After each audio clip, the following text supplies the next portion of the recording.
यहाँ जो तमाम साथी आए हैं,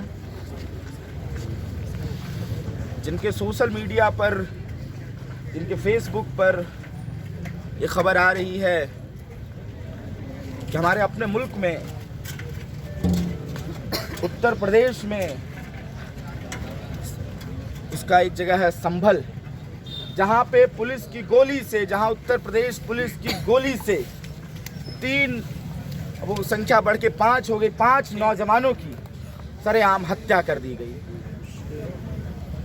और इसके लिए, इसके खिलाफ बोलने के लिए हमें किसी बात का डर नहीं है। और आप सब आए हैं यहाँ पर अपना ये रोष को जाहिर करने के लिए। आप सबको मैं जय भीम लाल सलाम पेश करता हूँ।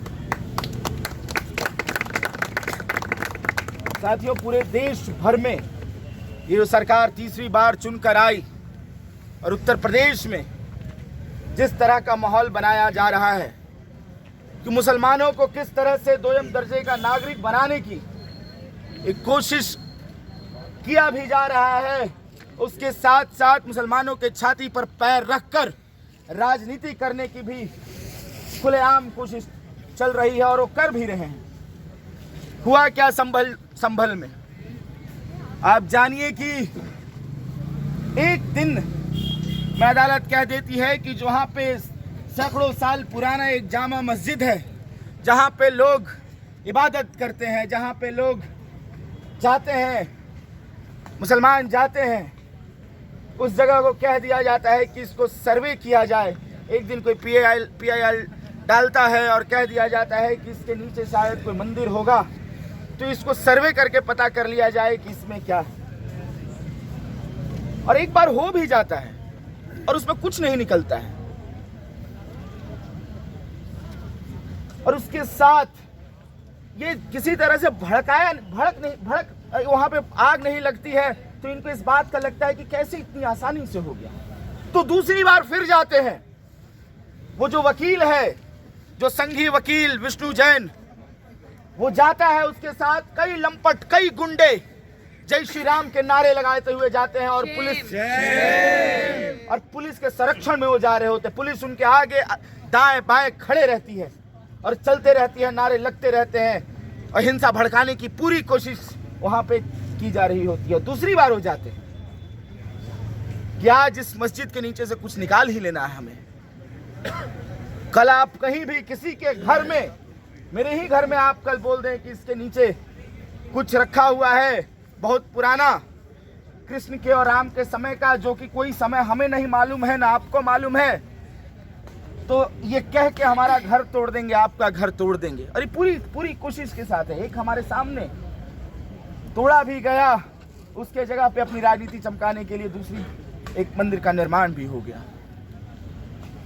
और यही हो भी रहा है कि जब से ये केस खुला राम मंदिर का, उसके बाद देश के तमाम जो मुसलमान हैं वो इसी बात से डर गए कि हमारे इबादत गाहों को आप किस तरह से नेस्तनाबूद करने की तैयारी कर रहे हैं, और वो करने लगे। अलग अलग तरह के नारे, मथुरा काशी बाकी है, संभल में आ गए, संभल के जामा मस्जिद में घुस रहे हैं, और भी कई जगह के इसी तरह से सर्वे का काम कर रहे हैं और उसके नाम पर तोड़ने की बात। और कह लीजिए कि इनसे इसको कोई मतलब नहीं है, इनको सिर्फ ये है कि अपनी राजनीति किसी तरह से चमके, उनकी जो धर्म की जो राजनीति है वो किसी तरह से जमी रहे। वो चाहते हैं कि जो पोलराइजेशन है, मुसलमानों पर हमला करके वो बरकरार रखे वो, ताकि जो बहुसंख्यक आबादी है कि उन्हीं को वोट दे।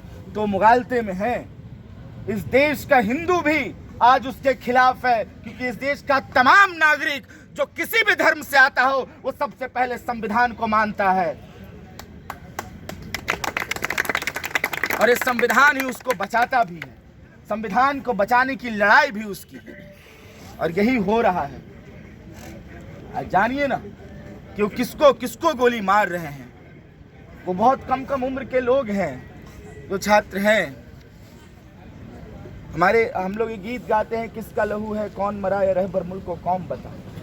अब कौम जानने की ज़रूरत नहीं है, क्योंकि साफ है कि पूरे देश में अगर ये सरकार किसी पे भी हिंसा कर रही है तो मुसलमान निकलता है, वो दलित निकलता है, वो किसी आदिवासी महिला निकलती है जिसका बलात्कार करके जिसको कह लीजिए कि पेशाब पिलाया जाता है और किया जाता है। इस मुल्क, इस देश की स्थिति अभी ये है और वही निकलते हैं जिस पर हमला हो रहा है। और बाकी ये जीत का जश्न भले मना लें, महाराष्ट्र में जीत का जश्न मना रहे हैं, लेकिन इस बात को याद रखिएगा कि देश की जनता अब इनके खिलाफ जिस तरह के करामात कर रहे हैं उसके खिलाफ पूरी तरह से तैयार है। जितने खून ये गिरा रहे हैं, और ये सही बात है कि खून फिर खून है, गिरता है तो जम जाता है, तो सदियों ये जमा हुआ खून याद रहेगा और इस सदियों आपको सताएगा। इस बात के लिए आप तैयार रहिए। जेएनयू के तमाम साथी आज आए हैं, आप सबको मैं सलाम फिर से करता हूं कि इस लड़ाई को, क्योंकि हम भले ही एक छोटा सा यूनिवर्सिटी हो, 1000 एकड़ में फैला हुआ यूनिवर्सिटी हो, लेकिन हमारी आवाज़ का जो प्रोजेक्शन है, हमारी आवाज़ जहां तक जानी चाहिए हम वहां तक इस आवाज़ को पहुंचाएंगे। गली गली, मोहल्ले मोहल्ले, हर हल्के तक पहुंचाएंगे कि जेएनयू आपके लिए खड़ा रहेगा, जेएनयू आपके लिए बोलता रहेगा और पूरी ताकत के साथ हम संघर्ष करेंगे ऐसी सरकार, ऐसी सत्ताधारी के खिलाफ लड़ने के लिए। इसके साथ आप सबको मैं फिर से शुक्रिया कहना चाहता हूं